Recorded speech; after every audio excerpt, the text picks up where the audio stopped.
Hi, this is David at TED-IELTS, and today I'm going to teach you some vocabulary about the environment. This is a really common IELTS topic, so the words you learn today should prove very useful for you. As always, this video is divided into chapters, which you can find down below, and if you struggle to understand me, you can turn on the subtitles. Right, let's jump into today's lesson. Before we look at any specific vocabulary for talking about the environment, we should begin by looking at how this topic may arise and what exactly we mean by environment. The word environment can actually mean the surroundings or conditions in which a person, animal, or plant lives, but today we're looking at one specific meaning of this word, which refers to the natural world. When we talk about the environment this way, it is important to say "the" before it, i.e., the environment. That's because we view it as one thing. We also use it as an adjective, environmental, and adverb, environmentally. So how does this relate to IELTS? Well, IELTS covers various topics, but all of them relate to everyday life and are things that regular people should be able to discuss. Sadly, in recent years, the environment has been very badly damaged, and so it's something of concern for all people. Thus, it is common to see IELTS questions about things that damage the environment or how to save it from further destruction. You might read about environmental problems in the reading test, hear about them in parts 3 or 4 of the listening test, and be asked about them in part 3 of the speaking test, or you might have to write about them in task 2 of the writing test. In other words, the environment is a topic that could pop up in almost any part of the exam, and so you'd better be ready for it. Now, let's look at some vocabulary that could help you to give better answers. We'll divide it into 3 parts: vocabulary about the natural environment, environmental problems, and solutions to those problems.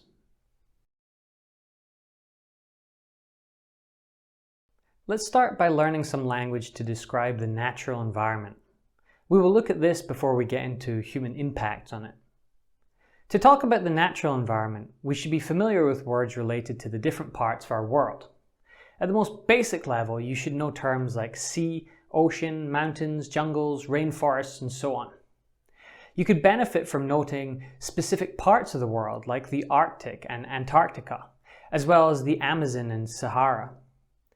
It is better if you know a little more than this, though, and are able to talk about the wildlife in these places and their importance to the world. When it comes to seas and oceans, we might want to refer to the sea life that inhabits it, including fish, shark, and whales.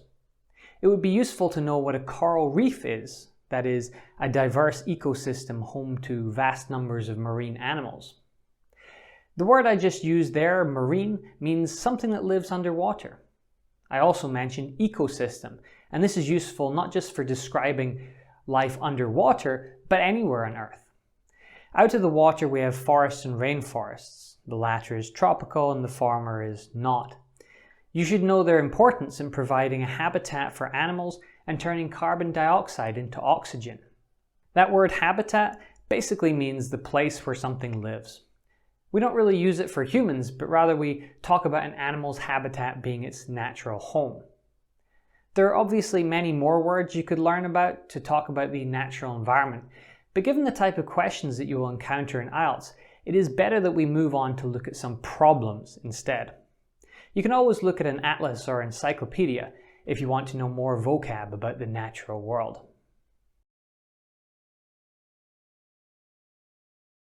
Sadly, when it comes to environmental problems, there is much to talk about.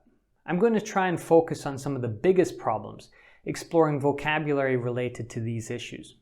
For each of them, you can also Google the main term and then read news articles to learn more words and phrases. First of all, let's start with the obvious one, climate change. This is also known as global warming, but that is a problematic term because not all places are actually getting hotter.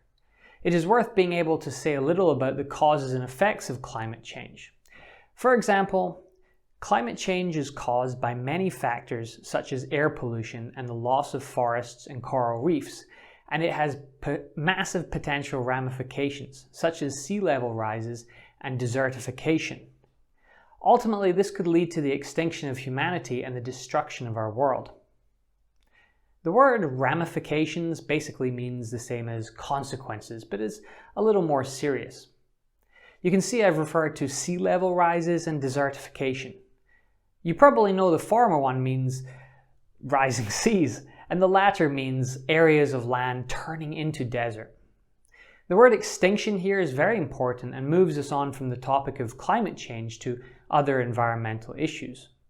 Around the world, numerous species go extinct every day because of human activities: poaching, overfishing, habitat destruction, toxic waste, and more. Poaching refers to illegal hunting. Overfishing is, of course, fishing too much. We mentioned habitat earlier, and habitat destruction refers to these natural places being destroyed, say by deforestation, which is the cutting down of many trees. Then, of course, we have toxic waste and other forms of poison that damage ecosystems. That brings us to pollution, of which there are many kinds. We've mentioned toxic waste, which could broadly be categorized as industrial pollution. This often goes into waterways, becoming water pollution. There's also air pollution, which comes from factories and also vehicle emissions. The word emission comes from the verb emit, and here refers to gases that are produced by cars and other vehicles. When talking about these things, you should be able to mention the results, like damaging marine or river ecosystems and causing acid rain. Then there are the respiratory problems air pollution causes humans. Pollution also indicates the waste that people create. This is known as garbage, rubbish, litter, junk, and more. I assume that everyone watching this knows the word plastic and the fact that plastic waste is among the worst there is. But why? It takes a long time to decompose, and when it breaks down it can form microplastics that create new problems. In the seas they enter the food chain and can build up in larger animals, ultimately poisoning them and even affecting humans.